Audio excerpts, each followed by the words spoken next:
अशोक वानखेड़े साहब मेरे साथ जुड़ चुके हैं, जो कि सीनियर जर्नलिस्ट हैं। उनके पास भी चलते हैं। अशोक सर, मैं आपके पास आ रहा हूं।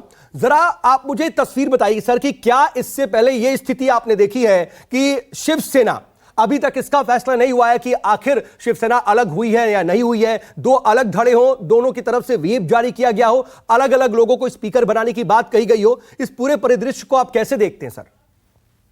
देखिए, मैंने पहले ही कहा था कि, और अपने चैनल पे मैं लगातार ये बोल रहा हूं कि ये जो लड़ाई है, ये अब इलेक्शन कमीशन और विधानसभा पटल और सुप्रीम कोर्ट, ये तीनों जगह खेली जाएगी।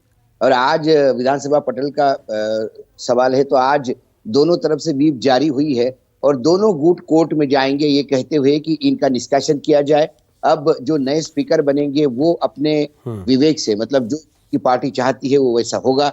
हो सकता है कि शिंदे गुट को वो ओरिजिनल शिवसेना मान के जो शिवसेना के लोग हैं उनका निष्कासन करे, उसके बाद फिर शिवसेना जाएगी कोर्ट में। ये अब एक लंबा प्रोसेस के लिए जाना तय है, लेकिन इससे सरकार में कोई बाधा नहीं आएगी और विधानसभा में कोई बाधा नहीं आएगी। स्पीकर का जो इलेक्शन है वो बाकायदा जीता हुआ माना जाएगा। और ये जो न्यायिक प्रक्रिया है, हमने देखा कि सालों लगते हैं ऐसे न्यायिक प्रक्रिया में, और कई बार देखा हमने कि गोवा विधानसभा में तो अल्टीमेटली वो सत्र पूरा 5 साल निकल गए लेकिन डिसीजन नहीं आया। तो ये बहुत ग्रे एरिया है। कुछ खासकर एंटी डिफेक्शन में जो नई 10 शेड्यूल में जो नई चीजें परिभाषित सुप्रीम कोर्ट कर रहा है, हालांकि ये भी पहली बार हुआ देश के इतिहास में कि जिसके खिलाफ अविश्वास का प्रस्ताव हो वही एक विश्वास का मत दिलवाए स्पीकर के लिए या स्पीकर का चुनाव करवाए। क्योंकि अभी तक तो ये था कि जिसके खिलाफ अविश्वास का प्रस्ताव लंबित है वो कोई काम नहीं कर सकते, लेकिन अब यहाँ पेच ये फंसा कि अविश्वास का प्रस्ताव भी है या नहीं, ये 11 तारीख को डिसाइड होगा।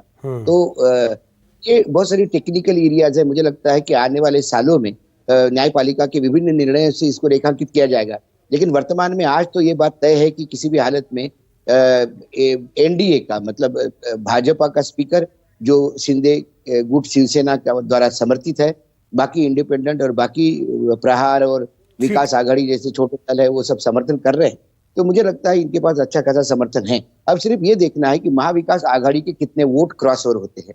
ठीक है, क्रॉस ओवर कितने होते हैं? जी सर, मैं आ रहा हूं आपके पास, लेकिन ये तस्वीरें जरा आपने दर्शकों को बता दें कि देखिए, ये महाराष्ट्र के नए मुख्यमंत्री एकनाथ शिंदे की तस्वीरें आ रही हैं और उनके भी सर पर खास किस्म की पगड़ी नजर आ रही है। और अब जितने भी शिवसेना के विधायक थे एकनाथ शिंदे गुट के, उनके सर पर भी आज भगवा पगड़ी नजर आई, सभी की सफेद पोशाक नजर आ रही थी। सर, मैं आ रहा हूं आपके पास, लेकिन मेरे वरिष्ठ सहयोगी राजीव रंजन भी लगातार वहां से मौजूद हैं और इस वक्त तो वो मुंबई में क्या माहौल है लगातार सरकार बनने से पहले से ही वो बता रहे थे। लेकिन राजीव, आज जो विधानसभा में नजर आ रहा है, ये सूरत हाल, ऐसी परिस्थितियां कभी आपको याद आती हैं क्या कि कभी देखी गई हो? और ये अगर अपने आप में नजर आती हैं तो कितना दिलचस्प हो जाता है और आने वाले वक्त में इसके क्या असरात होंगे?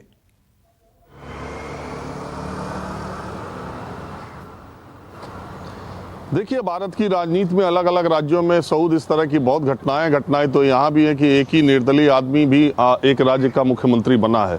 अब आज महाराष्ट्र में जो कुछ हो रहा है, खास करके शिवसेना में, ये इसके पहले नहीं देखा गया और ये सबसे बड़ी बात शिवसेना के भविष्य को लेकर है। आप देखिए, एकनाथ शिंदे के जो विधायक है उन्होंने खास भगवा पगड़ी इसलिए पहन रखी है, एक प्रतीक है, एक मैसेज है कि ये सब हिंदुत्व के नाम पर हो रहा है और असली हिंदुत्व हम हैं। ये पगड़ी दिखाने के लिए इसलिए बांधी गई है। सारी चीज़ें राजनीति में जो प्रतीक भी होते हैं उसका भी एक संदेश होता है। अब मूल बात ये है कि आज की जो, अब से थोड़ी देर बाद महाराष्ट्र विधानसभा की कार्यवाही शुरू होगी, जब पूरा देश देखेगा तो मूल बात ये होगी कि शिवसेना से अलग हुए विधायक और उद्धव ठाकरे गुट के विधायक वहां पर कैसे पहुंचते हैं, उनके बीच में किस तरह की तकरार होती है, बात होती है, किधर बैठते हैं, अलग अलग बैठते हैं, यही सब तस्वीरें देखना बाकी है। तो 11 बजे से हम आप देखेंगे। और एक महत्वपूर्ण बात कि इन लोगों ने, एकनाथ शिंदे और भारतीय जनता पार्टी ने इस बैठक से जाने से पहले और कल रात को भी ये दावा किया है कि उनके पास विधानसभा अध्यक्ष के लिए 170 वोट हैं। अब देखना है कि उन्हें 170 मिलते हैं, उससे कम मिलते हैं या उससे ज्यादा मिलते हैं, सिर्फ सवाल इतना ही है। और दूसरी बात यह है कि आज जो अभी तक जो बात हो रही थी थी, वो लड़ाई सदन के बाहर थी। और आज सदन के भीतर किस तरह की चाल चली जाएगी वो पहला दिन होगा, पहली बाजी होगी जो आज एकनाथ शिंदे और भारतीय जनता पार्टी विधानसभा अध्यक्ष के रूप में जिता करके पाएगी। दूसरी बाजी कल खेली जाएगी जब सरकार का विश्वास मत हासिल करना होगा। विधानसभा अध्यक्ष बनाने के साथ ही कल का रास्ता खुल जाएगा और उसके बाद जो मंत्रिपरिषद का विस्तार और मंत्रियों की शपथ, ये सब चीजें होंगी अगले 1-2 दिनों में।